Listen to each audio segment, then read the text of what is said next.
confío en ti. Aunque no soy el mejor.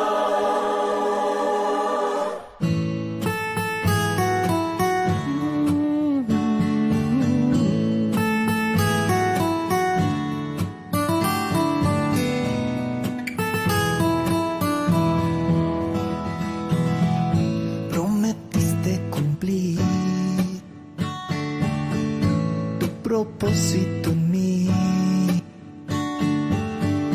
Aunque débil soy, solo valgo para ti.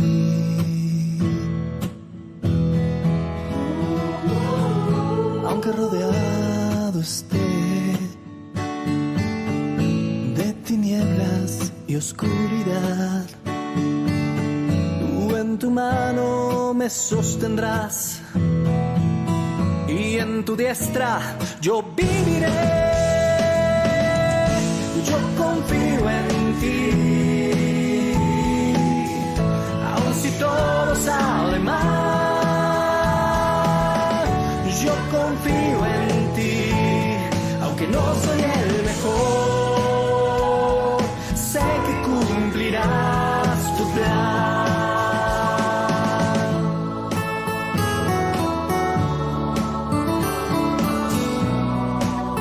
Confiamos en ti, Señor Jesús. Prometiste cumplir tu propósito en mí.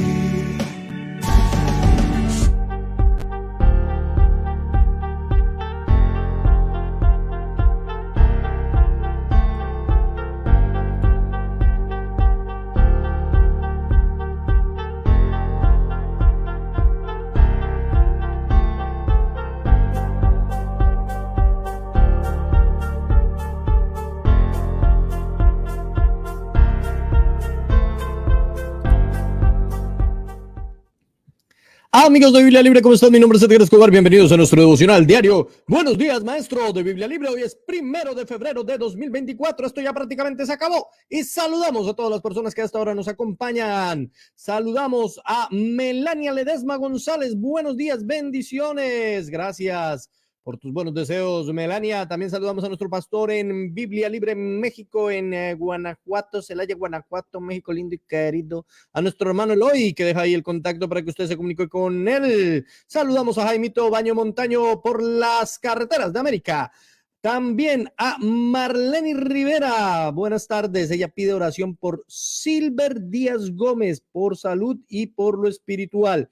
Vamos a colocar las peticiones de oración de una vez aquí. Usted puede hacer su petición de oración para que estemos todos apoyándonos, intercediendo los unos por los otros. Ella está en España. Buenas tardes, maestro, en España. Ella pide por Silver Díaz. Listo, Silver Díaz, físico y espiritualmente. También saludamos en esta hora, bueno, Facebook user, a todos los que están allá en Facebook. Gabrielito querido, Dios te bendiga. María Belén querida, Dios te bendiga. Todos los argentinos saludan igual. Dios te bendiga, querido.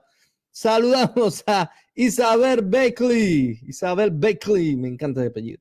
Juan García, buenos días allá en el frío helado de Miami, Florida. Chela Piovesan, Dios te bendiga. También a toda la gente en Bogotá, Colombia. Saludos para todos. Lau Lobo, bendiciones. Gracias por estar con nosotros. Lulu Hernández, Dios te bendiga.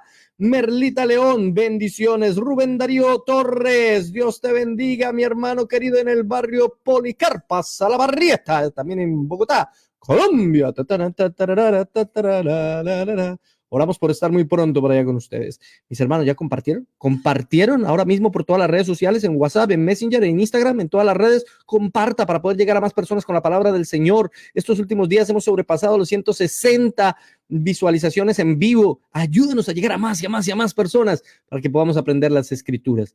También saludos para Gus Soldevila, para Ani Garza, para Mari Córdoba, para Claudia Patricia González, para Víctor Rejalaga. Dios te bendiga allá en Paraguay, mi hermano querido. También para Gustavo Orlando Guevara Paz, el gatillo más rápido del internet.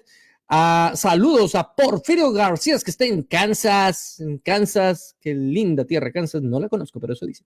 Delia Herman, Dios te bendiga, y en Mendoza, Argentina. Marcela Valdivia, en Nicaragua. Un saludo para toda la gente linda y querida de nuestros hermanos en Nicaragua. Buenos días, y pide oración por Laurita. ¿Laurita no ha tenido el bebé? Laura no ha tenido el bebé. Quiero saber qué ha pasado con Laurita, por favor. Es la Laurita del bebé, ¿cierto? ¿No me equivoco? No lo sé. Empezando este mes, Reud Eguiluz. Creo que se dice así, no lo sé.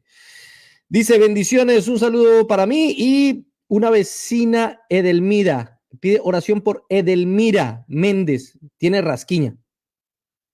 Bueno, tiene que ser muy terrible la rasquiña. Edelmira Méndez. Supongo que es una cosa impresionante, ¿no? Para pedir oración por rasquiña. Debe ser una cosa insoportable. Muy bien, saludamos a Porfirio Bracho. Vamos a orar, claro que sí. Jennifer García, bendiciones en Venezuela. Lucia López, Dios te bendiga para todos los que están aquí. Dios los bendiga, Dios los guarde. También quiero saludar muy especialmente a las personas que están con nosotros en Instagram. Tenemos a Mialeni, Arelis, Lucia López, también Lucía. Tenemos a Jima Mercedes, Marce Fuentes, Fernández.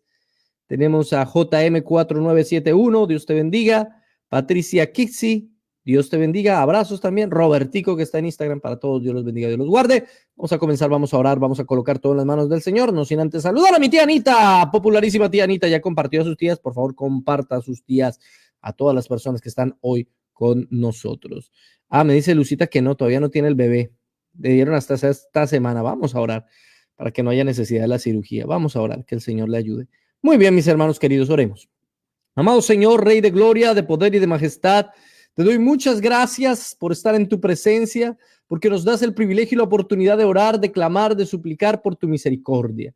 Queremos pedirte, Señor, por Silver Díaz, queremos pedirte por su condición espiritual y física. No sabemos qué enfermedad le acontezca o qué dolor tenga, pero sabemos que tú puedes sanarlo. Pero más que eso, lo más importante, y hoy lo vamos precisamente a analizar, es que tú puedas perdonar sus pecados. Eso lo puedes hacer, y lo único que debe hacer él es humillarse. Pero él solo puede humillarse si tú tocas su corazón y su vida y le haces nacer de nuevo. Hazlo nacer de nuevo, Señor. Haz tu obra en su vida. Transfórmalo, cámbialo, moldéalo. Haz, Señor, que este hombre conozca de ti. Ese es nuestro clamor, esta es nuestra súplica. Depende de ti, porque tú eres el ofendido con nuestro pecado, así que tú eres el único que tiene la autoridad de tener misericordia de alguien. Pero nuestro ruego es que tengas misericordia de él. Mira a Silver, Señor, te lo pedimos, a Silver Díaz, ayúdalo, háblale, ministra en su vida. También te pedimos, Señor, muy especialmente por Laurita, que debería haber ya tenido a este bebé. Y esta es la última semana que hay para que ella tenga el bebé, Señor. Seguimos orando, seguimos clamando para que tú permitas que el bebé nazca de manera natural, que no haya necesidad de realizar una cesárea. Señor, por favor, ayuda a este bebé a salir pronto a la luz y al mundo. Ayuda a esta mamá a tener la fuerza suficiente para dar a luz a su bebé. Señor, protégelos a los dos, guárdalos a los dos, cuídalos a los dos. Pase lo que pase, suceda lo que suceda, sabemos, Señor, que tú estás bajo control de todas las cosas. Por eso colocamos a esta mamá y a este bebé en tus manos y en tu presencia, y te rogamos y te suplicamos, te imploramos con el corazón que tengas misericordia de sus vidas, que les ayudes, Señor, y que pasen este momento difícil guiados por ti, Señor. Dios, por favor, que tenga el bebé de manera natural. Te lo suplicamos, te lo rogamos, pero que sea hecha tu voluntad y no la nuestra. También clamamos, Señor, por Edelmira Méndez, que dice tener tal vez sea algún tipo de alergia o algún tipo de cosa que le produce una tremenda rasquiña. Señor, ayúdala, porque seguramente le está doliendo mucho, le está ardiendo mucho, es ya insoportable, tanto así que está pidiendo oración. Así que te clamamos y te oramos, Señor, para que tengas misericordia de su vida, de su alma y de su cuerpo. La sane, Señor, conforme a tu voluntad, a tu poder y a tu autoridad. La colocamos en tus manos y en tu presencia. También colocamos en tus manos y a tu presencia a cada una de las personas que está viendo a esta hora Biblia Libre, nuestro devocional diario de Biblia Libre. Señor, Háblanos a todos y cada uno de nosotros. Trae más y más personas. Permítenos conocer la profundidad de las Escrituras. Permítenos, Señor, escudriñar en cada uno de estos temas de una mejor forma cada vez, cada día. Ayúdanos a encontrarte en la palabra, Señor. Ayúdanos a encontrarte en las Escrituras. Ayúdanos, Señor, a poder comunicarlas de una manera asertiva para que más personas lleguen a tus pies y se puedan humillar ante tu presencia. Yo sé que aquí hay muchas personas que necesitan sanidad, pero más importante que eso es la salvación del alma, la restauración del alma y el perdón de los pecados. Y eso es lo que tú nos vas a enseñar en el día de hoy. Por eso te suplicamos, te imploramos y te rogamos que lo hagas, Señor, que nos enseñes y que nos hables, que nos muestres, Señor, tu voluntad, tu amor y tu poder conforme a tu misericordia. Háblanos por medio de las Escrituras, Señor, y enséñanos, te lo rogamos, en el nombre del Padre, del Hijo y del Espíritu Santo. Amén y amén. Gracias, Señor. Gracias, Padre de gloria. Muy bien, mis hermanos queridos. ¿Está listo? ¿Ya compartió? Comparte otra vez por Facebook. Otra vez, dele like, haga un comentario. Todo eso nos ayuda a que el motor de búsqueda lance el video para más y más personas. Mis hermanos queridos, ayer quedamos en Lucas capítulo 5, en el verso 16, y habíamos quedado en que después de que Jesús sanó a un leproso, se había ido a un lugar desierto a orar, a buscar la presencia del Padre. Y vamos ahora al verso 17 del capítulo 5 de el Evangelio según San Lucas. Esta historia también se encuentra en Mateo 9 y Marcos 2. Dice la palabra de Dios: aconteció un día que él estaba enseñando y estaban sentados los fariseos y los doctores de la ley, los cuales habían venido de todas las aldeas de Galilea, de Judea y de Jerusalén, y el poder del Señor estaba con él para sanar. Quedémonos ahí en ese primer versículo y vamos a ver hasta dónde llegamos. Lo primero que vemos es que aconteció un día. En el Evangelio según San Marcos y en el Evangelio según San Mateo tenemos la visión completa. No tengo tiempo para leer los dos pasajes, pero les voy a dar la visión panorámica y usted la puede estudiar en su casa. Jesús había estado predicando y este milagro del leproso lo había hecho en otro lugar, en otra ciudad que no era Capernaum, pero él vuelve a Capernaum. Este evento que a continuación analizaremos sucede en Capernaum nuevamente. Así que Lucas se saltó solo un milagro, el del leproso, de los milagros de Capernaum y vuelve a Capernaum. Así de importante es el milagro del leproso. Ahora, también es interesante cómo en uno de los evangelios narra que era la ciudad de Jesús, pero Jesús no había nacido en Capernaum, había nacido en Belén y no se había criado en Capernaum, se había criado en Nazaret. ¿Por qué es nombrada Capernaum como la ciudad del Señor? Porque se convierte en la sede, se convierte en el lugar desde donde él va a comenzar su ministerio, va a ser el centro de operaciones. Jesús tenía esto absolutamente organizado, hermano. Jesús no está improvisando, Jesús no comenzó un ministerio diciendo a ver qué voy a hacer, a ver qué se me ocurre. No, él tenía un plan.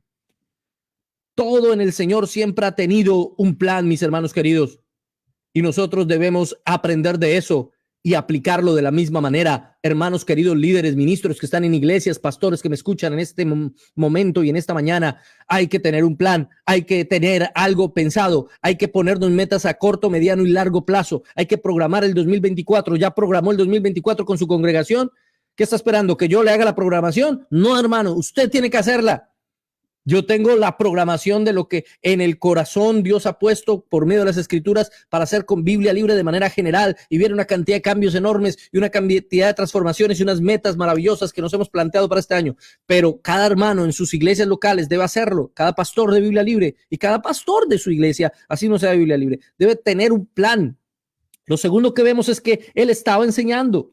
Pero para enseñar, ¿qué había hecho antes? Había estado en oración, había estado en el desierto, había estado en comunión con el Padre. Hay muchos que quieren llegar a enseñar así como así y ya de la noche a la mañana y no se quieren tomar el tiempo para estar en comunión con el Señor.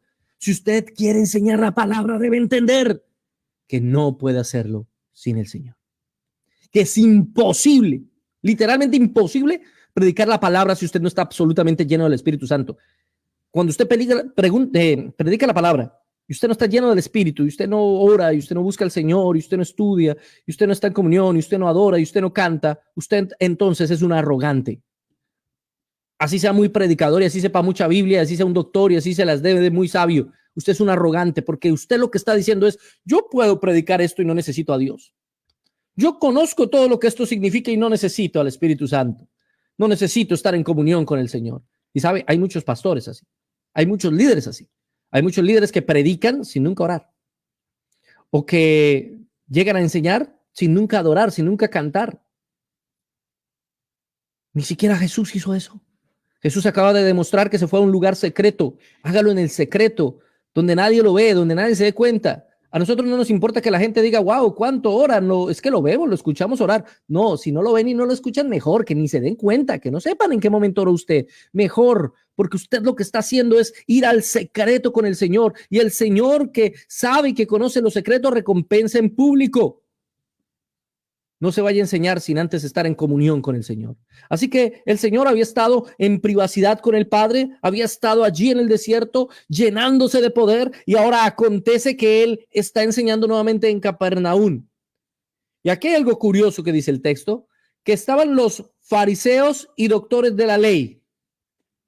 ¿Y de dónde habían venido? Habían venido de todas las aldeas de Galilea, Judea y Jerusalén. ¿Quiénes? Los fariseos y doctores de la ley. La fama de Jesús fue tal, después de el hecho con el leproso, que los más intelectuales de los intelectuales se preocuparon por lo que estaba pasando, los fariseos. Y vamos a hacer un breve paréntesis aquí para entender un poco quiénes eran los fariseos. Los fariseos surgen unos tal vez 200 años antes de Cristo, en medio del periodo intertestamentario entre el Antiguo y el Nuevo Testamento, como una respuesta al helenismo del Imperio Macedónico. ¿De qué está hablando, hermano? Ya con esas frases me confundió. Bueno, hubo un hombre que se llamó Alejandro Magno, Alejandro el Grande, Alexander Great. Alejandro Magno era un muchacho, porque fue muy joven, murió joven de hecho, pero fue instruido a los pies de Aristóteles. Aristóteles, el discípulo de Platón. Pero Aristóteles tenía una filosofía absolutamente clara. Él era materialista. La dialéctica materialista era lo que él creía, y eso fue lo que le enseñó él a Alejandro Magno. Y en las grandes conquistas que hizo Alejandro Magno, él lo que hizo fue que los pueblos que él conquistó aprendieran griego, hablaran griego, eso se llama helenizar, asumieran la ideología griega, que era básicamente la que él enseñaba, la que le enseñó a Aristóteles, que era el materialismo. Es decir, Alejandro Magno convirtió a toda esa zona en una zona de personas que pensaban de manera materialista, no que no creyeran en Dios, pero sí sus pensamientos eran muy diferentes a lo que dice la Escritura. Así que los judíos, un grupo de judíos, se llamaban los grupos cabeza de martillo, así les decían, y ellos dijeron, no, esto no lo vamos a aceptar, y es que no lo vamos a aceptar.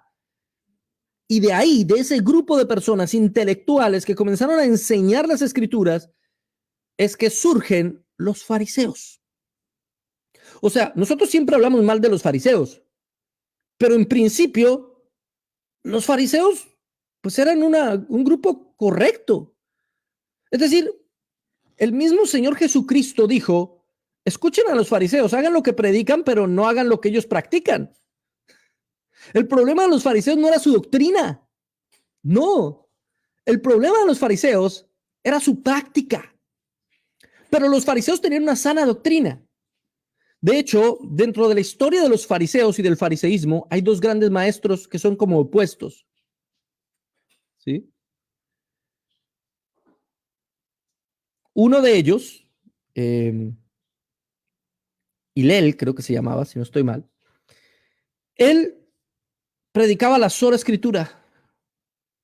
Desde ese entonces, él ya creía en el concepto de la sola escritura, obviamente de la escritura de los judíos que ellos tenían. Y fue un gran maestro. Él enseñó a muchas personas y fue el primero en decir la regla de oro de la ética. Esa regla de oro que después Jesús la va a reafirmar. Trata a los demás como quiere ser tratado. Jesús va a decir, eso es verdad, y él lo va a predicar. Y eso lo habían predicado antes. Lo habían predicado antes. Ese gran maestro fariseo. Los fariseos creían en cosas como la resurrección de los muertos. Y eso es verdad. Pero ¿a qué y cómo llegaron ellos a esa conclusión? Basados en el estudio de las escrituras. Ellos estudiaron la palabra de Dios. Eran unos estudiosos profundos de la Biblia, de lo que ellos tenían en aquel entonces como Biblia, como palabra de Dios. Eran grandes estudiosos y eso los llevó a tener una visión mucho más amplia que las personas que generalmente compartían con ellos. Es decir, los fariseos tenían una sana doctrina. Pero la sana doctrina no es nada si no se practica. Escúcheme esta frase. La sana doctrina no es nada si no la llevas a la práctica. La sana doctrina no solamente hay que saberla y creerla, hay que hacerla. Y ellos llegan un momento en los fariseos que van a ir ocupando y ganando y ganando y ganando espacio en el Sanedrín, entre los grandes maestros, entre los más conocedores. Ahora, fariseos era una secta, un grupo, una secta no en una forma despectiva, era una denominación del judaísmo, para que me entiendan mejor. Los fariseos eran una denominación del judaísmo. Habían otros que eran los saduceos, que eran sus opuestos, ¿sí? Los saduceos no creían en la resurrección de los muertos, los fariseos sí. La mayoría de las doctrinas que Jesús predicó estaban acordes a lo que los fariseos creían. Usted analícelo. Jesús muchas veces va a utilizar ejemplos de fariseos y de maestros fariseos. Y cuando uno estudia la Misra, la tradición judía, la tradición farisaica de los judíos, encontrará que muchas cosas de ellos Jesús las va a retomar después en los evangelios. Así que les repito, el problema de los fariseos no era su doctrina, era su práctica. Es que ellos predicaban una cosa y hacían otra. Había una doble moral en ellos. Eran unos hipócritas. Ese era el verdadero problema de los fariseos. Ese era el problema de los fariseos. Ahora, aquí dice que habían fariseos y doctores de la ley. Esos doctores de la ley eran escribas.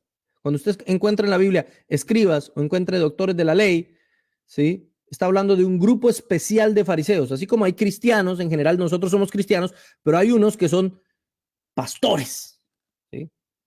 Es un grupo que también son cristianos. Los pastores son cristianos, obviamente, en este caso, pero se supone que un pastor estudia más la palabra, se supone, no siempre.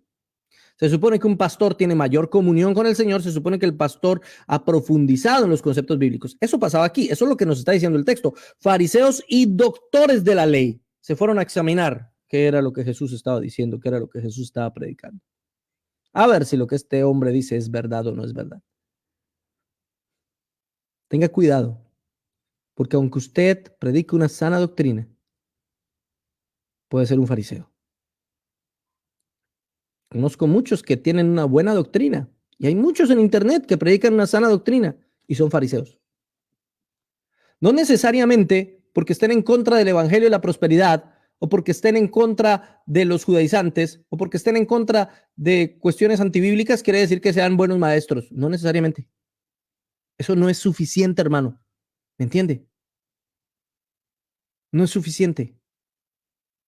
Porque muchos de ellos, muchos hoy en día que predican sana doctrina son indolentes, groseros, blasfemos, irritantes, tratan mal y buscan ofender a propósito a unas personas que piensan diferente a ellos, simplemente porque ellos creen tener la razón suficiente. ¿Cuál fue el problema de los fariseos? La arrogancia. Llega un momento en que los fariseos creen saber más que todos los demás religiosos de su época, más que los saduceos. Todos los sacerdotes eran saduceos, pero los fariseos sabían más.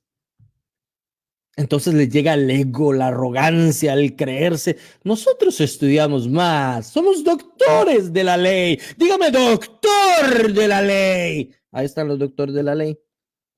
Ahí está el título. Ahí les quedó. ¿De qué les servía saber tanto? Sabían. Y sabían mucho. Y usted va a ver en este texto cómo ellos hacen un análisis correcto y aún así se equivocan. ¿Por qué? Porque saben mucho, pero no están siendo guiados por el Espíritu Santo para ver la realidad de lo que está sucediendo. Hay mucho por ahí en internet que sabe mucho y que le habla a usted en griego y le habla a usted en hebreo y le habla en arameo y son grandes doctores. Pero no muestran amor, no muestran compasión, no muestran prudencia, no muestran empatía. No intentan ayudar realmente a las personas, sino demostrar que ellos saben. No se humillan, sino se exaltan. Y ahí más adelante en el libro de Lucas está precisamente la misma historia que Jesús cuenta entre el fariseo y el publicano. Y el fariseo diciendo, Señor, yo soy, yo diezmo de todo lo que recibo y yo conozco la ley. Y el publicano humillado, soy un miserable pecador. Así hay tantos hoy en día. El problema de conocer la sana doctrina es que generalmente en muchas personas los hace crecerse. Creer que son más y mejores que los demás. ¿No le ha pasado eso? Que conoce a alguien que predica una buena doctrina y sin embargo se cree más que los demás. No practica su buena doctrina. Cuando uno encuentra esta sana doctrina, encuentra que hay personas que se están equivocando en tantas cosas y uno dice, pero yo ahora tengo la razón, tengo la luz. Sí, uno siente como que le quitan una venda de los ojos. Ahora yo conozco la realidad. Y al mismo tiempo termina uno envaneciéndose, creyendo que ahora uno conoce y sabe mucho. Mis hermanos, yo llevo estudiando la palabra 30 años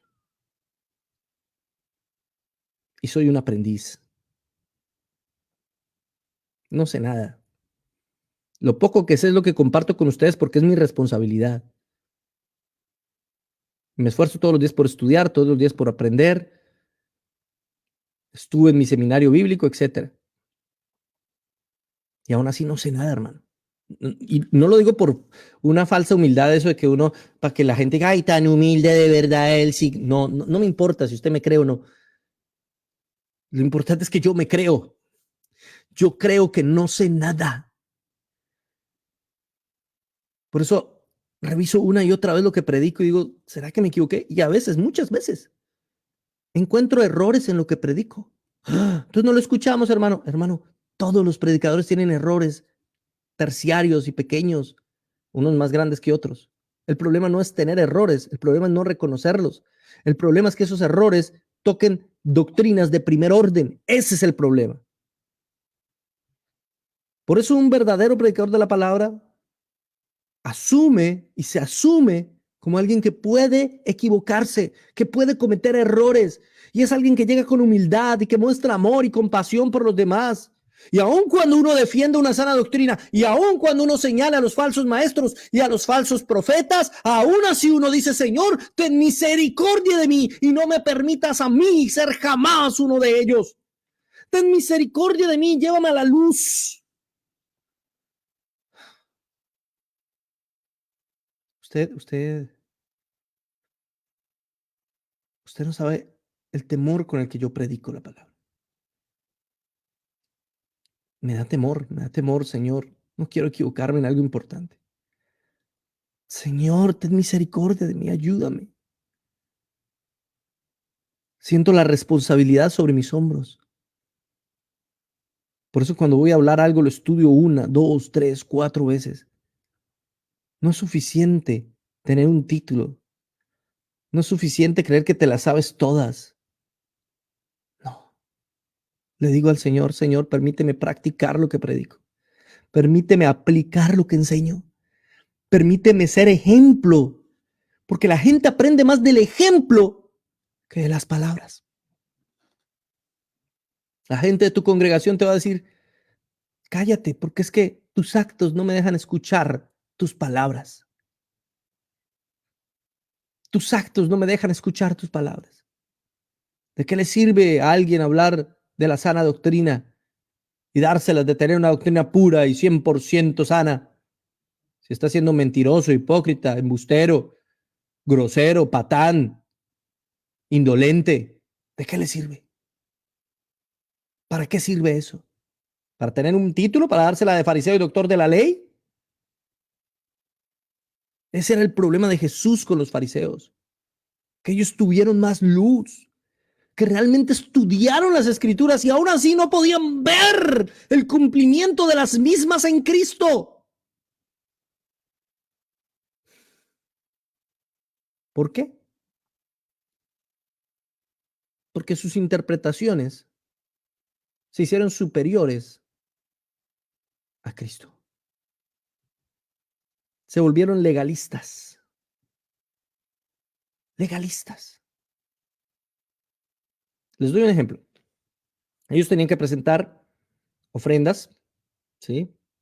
En la mañana y en la tarde, sacrificios en la mañana y en la tarde en el templo. Entonces llegaron los fariseos y dijeron, hombre, pero llegamos y presentamos estos sacrificios, hagamos una oración en la mañana y en la tarde también. Entonces comenzaron a orar antes de presentar el sacrificio. Y ya después, si alguien no oraba, entonces lo acusaban, lo señalaban y es un pecador. Pero la ley no decía que había que orar antes de presentar el sacrificio. ¿Me entienden? El criterio de ellos fue puesto por encima, por sobre la práctica de la ley. ¿Cuánta gente no hay así en la iglesia? Nos impone cargas que la Biblia no impone. Ese era el problema de los fariseos. Eso se llama legalismo. Poner leyes de hombres, interpretaciones subjetivas de los seres humanos que ni siquiera la misma Biblia coloca, que ni siquiera Jesús nos pone encima. ¿Cuántos hay por allá diciéndole a ustedes que usted tiene que tener la falda hasta los tobillos? ¿Dónde dice la Biblia que la falda va hasta los tobillos? La Biblia da un parámetro general. Le dice a usted, debe vestirse de una manera indicada, de una manera sobria, conforme a su cultura, a su tradición, a su contexto. Punto. Pero nunca dice la falda hasta los tobillos. Nunca. Seamos honestos. Es que si se maquilla, eso es del diablo. ¿Dónde dice la Biblia eso? No lo dice. Y toman uno o dos pasajes malinterpretándolos y jugando con ellos. Pero al fin y al cabo es legalismo. Porque hacen exégesis de los textos y lo adaptan a su subjetividad, a su punto de vista, a su opinión. Es que esa música es del diablo, dicen algunos. ¿Por qué? Porque no les gusta ese ritmo. Por eso es del diablo. ¿Seguro? Mucha gente simplemente termina, y saben mucho y estudian mucho Biblia, pero terminan viendo todo lo malo y pecaminoso en aquello que a ellos no les gusta por el simple hecho de que a ellos les parece que no. Entonces termina siendo algo subjetivo, legalismo, leyes de hombres, leyes humanas. Y el legalismo es transversal a todas las denominaciones, hermano. No piensen en legalista. Generalmente cuando uno piensa en un legalista, que tiene que ver mucho con esto de los fariseos, uno piensa en un rabacuco, una cosa así. Sí, esos son legalistas, ellos son legalistas, claro que sí. Pero hay legalistas en todo lado, hay legalistas bautistas, hay legalistas reformados, hay legalistas pentecostales, hay legalistas carismáticos, hay legalistas de todas las denominaciones y de todas las tendencias, hay legalistas en las iglesias que dicen ser no denominacionales, también hay legalistas. Porque el legalismo es algo que va en la naturaleza del hombre. Quiere justificarse a sí mismo, así que pone sus propias reglas, sus propias leyes. Enfatiza la ley por sobre la gracia. Hay legalistas por todo lado. En todas las denominaciones hay grandes predicadores, entre comillas eso de grandes, ningún predicador es grande. Todos somos pequeños siervos, pero buenos predicadores, para que me entienda mejor. Buenos predicadores, muy buenos, que le predican a usted buena palabra, con buen contenido, pero cuando usted profundiza en el mensaje se dio cuenta que fue un legalista, que hasta ir a la playa es pecado, que hasta tomar café es pecado, que hasta cualquier cosa es pecado, eso es pecado, y usted se va a ir para el infierno, igual que un rabacucu. Igual, te va para el infierno de tomar café, igual, la misma cosa, igual de legalista, pero vestido de reformado, vestido de bautista, vestido de pentecostal, pero igual de legalista. Es que cuando cumplimos la palabra de Dios, en primer lugar, cuando cumplimos la ley de Cristo, y estoy hablando de la ley moral, porque la ley ceremonial y la ley civil fueron cumplidas por Cristo. La ley es una sola, sin embargo tiene diferentes enfoques. Civil era la ley de Israel como pueblo, la ley ceremonial era la ley del judaísmo como religión, y la ley moral es la ley natural o general a todos los hombres. Esa ley la debemos cumplir, porque las otras dos las cumplió Cristo. Bueno, Cristo cumplió las tres, ¿sí? Pero llevó las dos primeras en el sentido del cumplimiento a la acción. Todo lo que hay alrededor de lo civil y lo ceremonial es tipo y sombra de lo que hizo Cristo por nosotros en la cruz. Y ahora nosotros podemos cumplir con la ley moral solo porque Cristo hizo lo demás, hizo todo. Hizo todo. Pero no tenemos nosotros que agregar más ley. No tenemos nosotros que poner más carga que la que ya está puesta. Es que tiene que ir todos los días al culto. Es que si falta un día, eso es pecado. Y usted se va para el infierno. Es que eso me habla de su espiritualidad. ¿Dónde dice eso la Biblia? La Biblia manda a congregarnos, claro que sí, a no dejar de congregarnos, pero no dice cada cuánto. No dice cada cuánto. Dígame dónde en la Biblia dice cada cuánto. Dice que tiene que ser algo constante y continuo.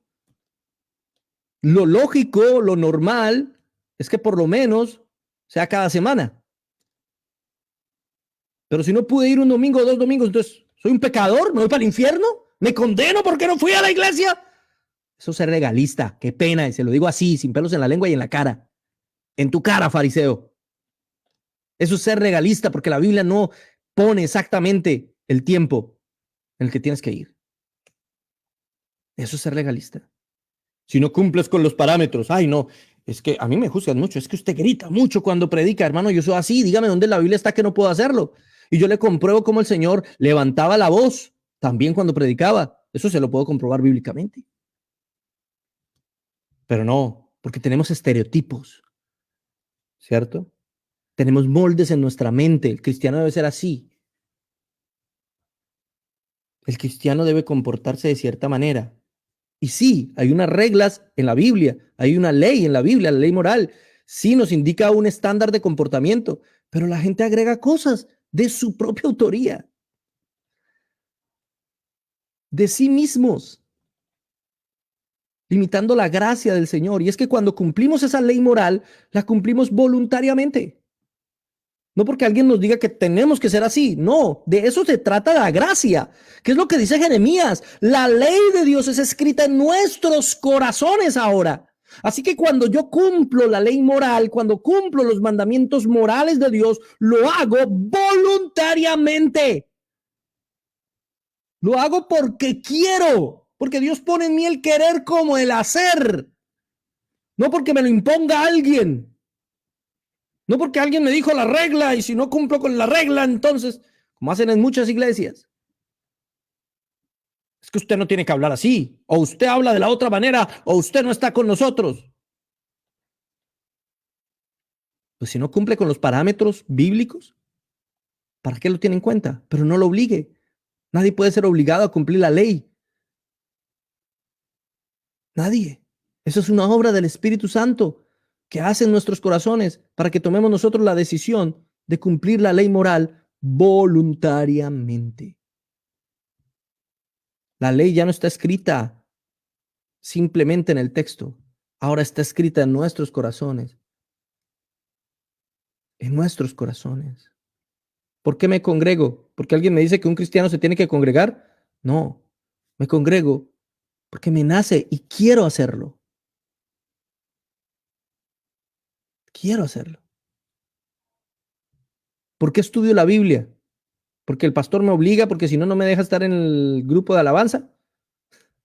No, la estudio porque deseo hacerlo. Porque eso está ya en mi corazón. Él pone el querer como el hacer. ¿Por qué oro? Porque si no oro me voy para el infierno. Porque el hermano Edgar dijo en los devocionales que el verdadero cristiano ora. Si lo hace por eso, mejor ni lo haga. Yo oro porque amo a mi Señor y quiero hablar con Él. Un verdadero nacido de nuevo, pues le nace orar, le nace congregarse, le nace cantarle al Señor. Le nace estudiar la Biblia. Hermano, pero es que a mí no me nace. Sí. En el poco tiempo que tengas, ruégale al Señor que ponga en ti el querer como el hacer. Pero no se trata de obligar al otro a hacer algo que yo creo que es lo correcto. Eso es lo que hacían los fariseos. ¿Y por qué ellos fueron a donde estaba Jesús? Para examinarlo. Ellos no fueron con el corazón dispuesto, wow, este hombre debe hablar palabra maravillosa. No, cuando usted va a ver, vamos a ver, ya hoy no creo que alcancemos. Wow, me quedé en un solo versículo. Pero vamos a ver mañana. ¿Cómo estos hombres no llegan a ver qué aprenden de Jesús? No, no, no. No llegaron a eso. Ellos llegaron a ver en qué se equivocaba Jesús. Esa es la actitud del fariseo. Es una actitud que les sirvió al principio. Es decir, como les digo, los fariseos lucharon contra la helenización, contra el volverse griegos, y lo hicieron bien, y defendieron la sana doctrina, y mantuvieron la fe judía muy pura. Hasta ahí bien todo. Incluso apoyaron a los romanos cuando vencieron a los griegos, y se hicieron prorromanos, aunque después pues, ahí van a pasar muchas cosas. Pero se hicieron prorromanos. Y sin embargo, va a haber un problema gravísimo con los fariseos. Comenzaron bien, pero después el orgullo, la arrogancia, el creer que sabían más que los demás, les hizo ciegos ante el Mesías. Muchos hemos comenzado bien, comenzamos predicando bien la palabra de Dios, comenzamos sometiéndonos a la palabra de Dios, y luego nos entra esa arrogancia, que creemos que nos la sabemos todas, y nos deja ciegos ante la presencia de Dios, ante el verdadero Señor.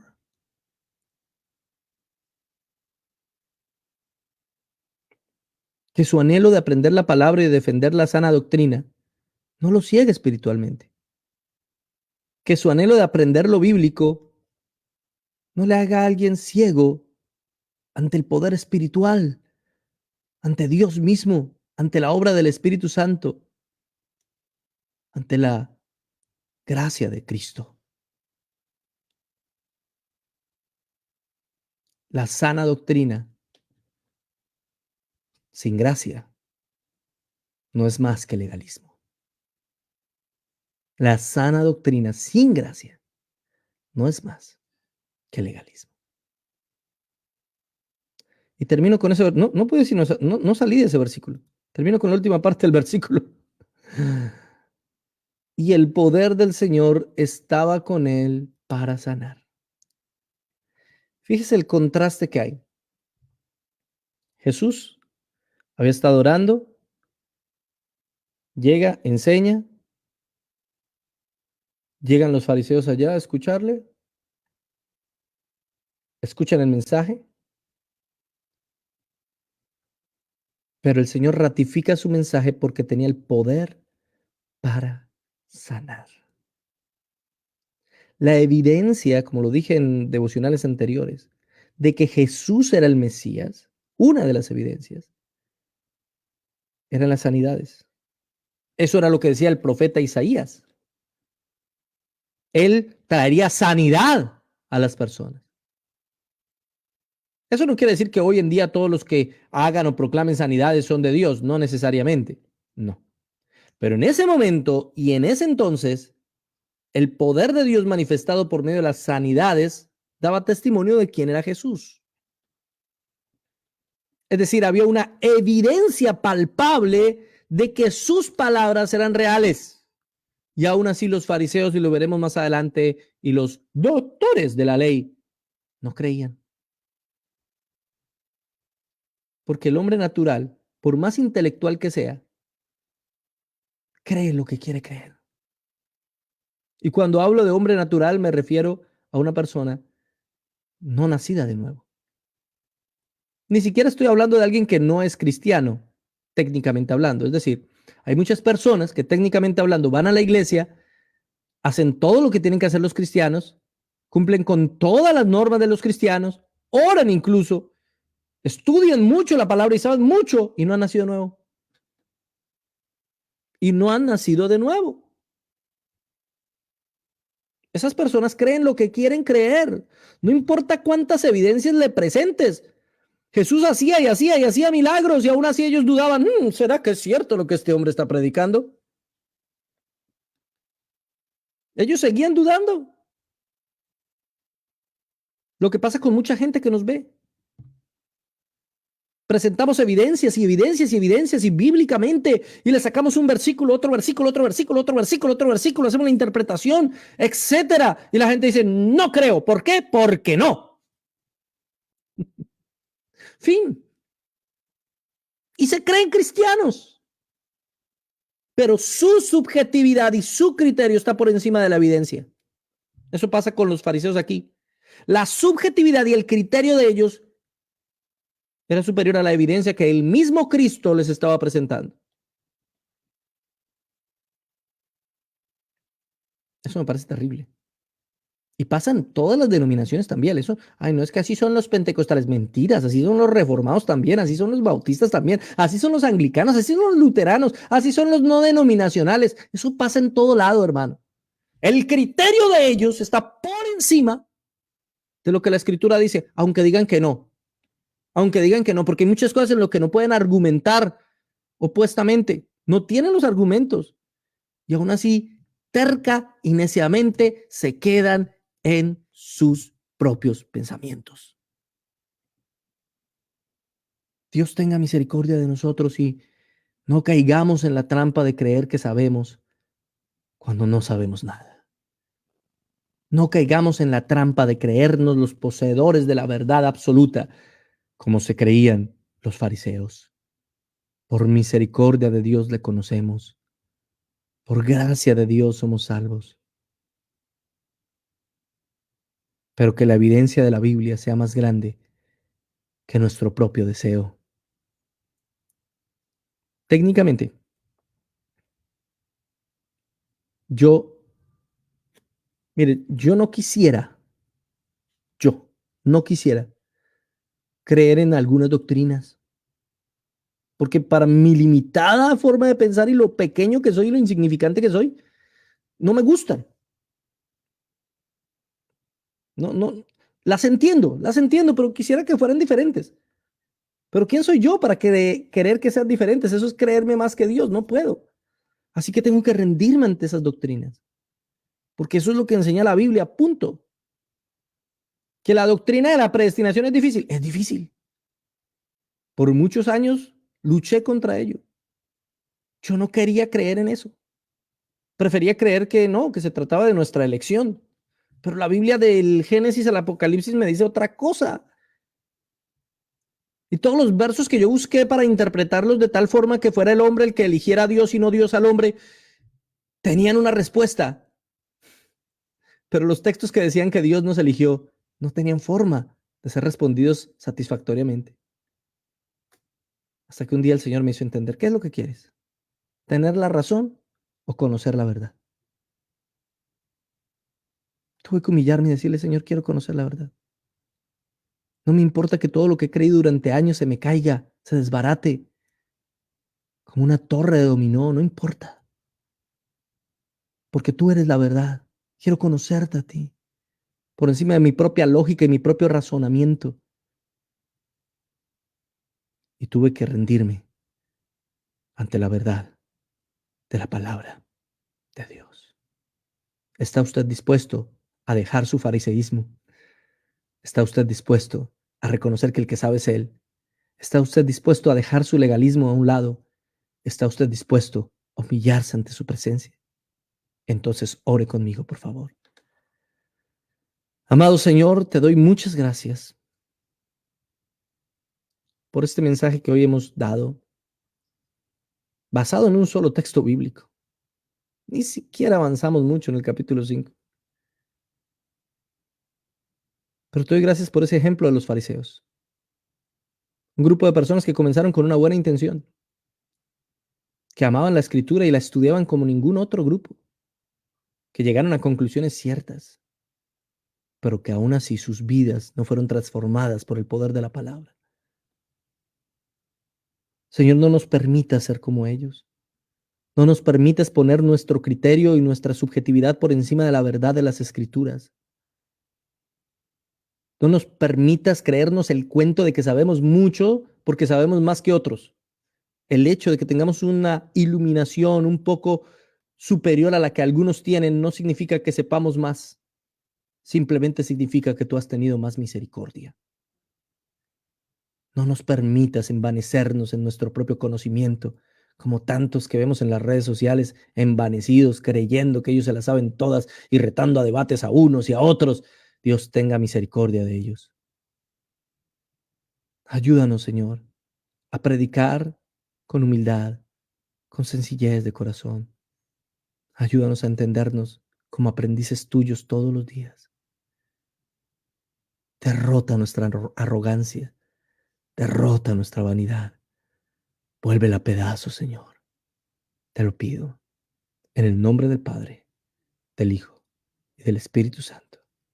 Amén y amén. Muy bien, mis amados hermanos, espero que haya sido de bendición para todos y cada uno de ustedes. Muchas gracias por habernos acompañado en el día de hoy aquí y espero que mañana nos acompañen porque ahora sí vamos a ver esta historia. No vimos hoy sino un versículo, el versículo 17. Mañana analizaremos la historia desde el versículo 18. Dios los bendiga y los guarde y gracias por haber estado con nosotros en Buenos Días, Maestro de Biblia Libre.